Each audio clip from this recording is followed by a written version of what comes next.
Where does the deep-seated fear of technology and AI come from in 40k?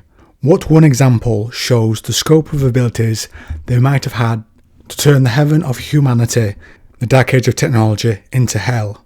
And to me, really sells how that fear exists so much later.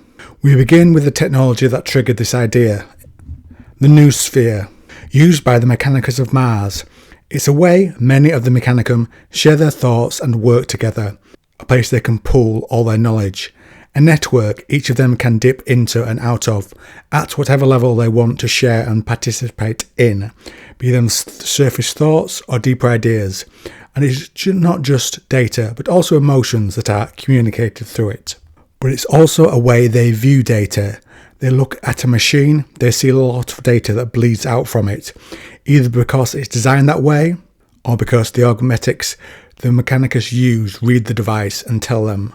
So what if the men of iron looked at devices the same way, and could use that to control pretty much everything that would have been hitched to AI during the dark age of technology, from weapons, spaceships, buildings, power sources, their equivalents of personal computers, all the data for them to hack into and take control of, with such broad abilities that I'm amazed humanity was not snuffed out like a candle overnight. And this exposes how fragile a society based on AI could be, because it all can turn on those who rely it. Perhaps those that use it are so used to it they don't even think about it being there. Every item of everyday life feels like it would have had this technology inbuilt. First, let's go over the lore for the Noosphere, and then examples to show how terrifying it would have been if the Men of Iron could do the same.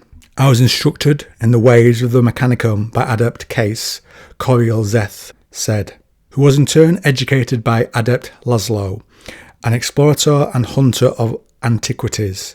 Laszlo made many forays to the third planet in the years before the union of Mars and Terra, seeking out the remnants of technology left behind by the ancients. Buried beneath the great crater of Kibera in the land of Gyptus, Laszlo discovered a great tomb complex, a vast sepulchre, selfishly guarded by the tribes of Gilf-Keber. Laszlo's Skitari easily overcame the tribesmen and the secrets he discovered beneath the sands. So many remnants of times long forgotten and technologies thought lost forever. Secrets of energy transference, atomic restructuring, chemical engineering, and most importantly, the evolution of human cognition and communication through the Noosphere. The Noosphere, interrupted Dahlia. Is that what I saw between you and Romu 31? Zeth nodded. Indeed it was, Dahlia. To those noospherically modified, information and communication are one and the same, a form of collective consciousness that emerges from the interaction of human minds and where knowledge becomes visible in shoals of light.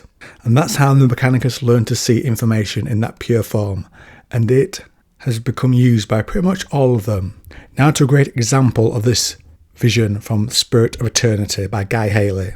To an outside observer, the command deck of the Speranza, an AI ship from the dark age of technology, would be an uninspiring place of cold steel, sunken rows of hardwired servitors, sealed in modular booths, and isolated nubs of metal that looked like shorn trunks of silver-barked trees. But Linya Tycom, whose prosthetic optic nerves were noospherically enabled, to her it was a place of wonder, a place where entopic machinery generated flows of data that floated in the air like unimaginably delicate neon sculptures. Like the adamant ciborium, the interior of the command deck was an elliptical space, its walls alive with crawling circuitry and exposed pipes and cabling. Ceiling-mounted data hubs pulsed with light and pushed streams of squirming information throughout the holographic lattice of this deck. A ship-wide floodstream of staggering complexity. Information blurs passed between nodes of agglomerated facts before being filtered for relevancy, and then passed on through data prisms that spliced them to their destinations. In terminals where multi-armed haptic seers passed 1 million micropackets of inloaded data a second, where gushing fountains of volcanic light, almost too bright to look upon directly, A ship as big as the Speranza generated a colossal amount of information every second: hull temperature fluctuations, gravitational drag factors, inertial compensation, reactor bleed, gale field integrity, warp capacitance, fuel tolerances, engine readiness, ablative voids, weapons arsenals, life support flood stream, and sealed gravity shields, teleport arrays, and a billion other pieces of data to be processed by the awesomely complex logic engines of the ancient ship. Information hung in bright veils, reams of icons, numbers, and readouts, unravelling in skeins of light, a neural network of unimaginably intricacy and multidimensional geometry. Now let's look at how a man of iron might have seen these things and been able to cause so many problems during the Dark Age. Just to be clear, I'm not saying the men of iron used Noospheric vision. I'm saying they might have been able to view this data because of what they were and because of the AI being so prevalent across so many bits of technology, I think. With a similar ability and that interface of information being bound up in pretty much everything, imagine many rebelling AI across hive worlds or many forge worlds, cities all with different commands. One controls traffic. We could say one controls the city's power generation and one looks after homes in hab blocks, and the last an STC. Now imagine that shared Noospheric interaction. So when a rogue AI decides to do something, they see that data in the sphere and cause havoc. The traffic AI lets all cars go, so they crash and block the highways.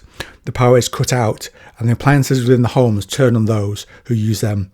All the energy overloads, causing devastation, and the STC suddenly starts creating men of iron allied to those that might already be there.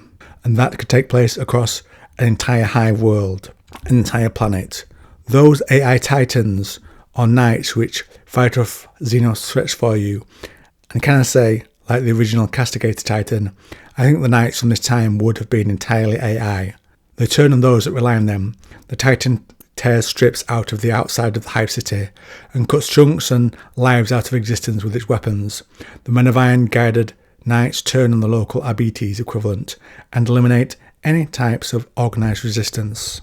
The rebellious AI shake hands and allow the men of iron data on local military forces that try to resist them.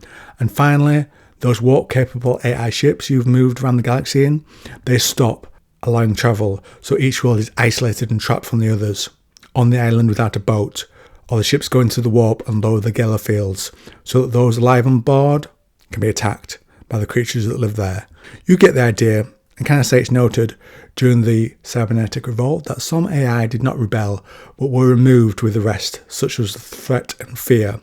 So that's why I think that fear, to quote Dune, is in the very bones of humanity. All the Dark Age technology will have leaned on AI, an everyday part of life, weapons of mad levels of power under those creatures' control. And the Mechanicus now find and try, and succeed to be fair to them, to use technology from that time. Technology stored in STCs they find that would have had the AI as a component, and the Mechanicus try to make use of them. So the AI Control Titan becomes the AI not Control Titan we see in 40k, with the Princeps in control working with the dumbed down AI of the Titan. That's actually a pretty impressive feat by the Mechanicus when you think of that in those terms, making AI-led technology work for them, replacing the AI parts with humanity in some respect, after it had evolved and rebelled. And if you like this video on AI, it's a topic I keep returning to, check out this one.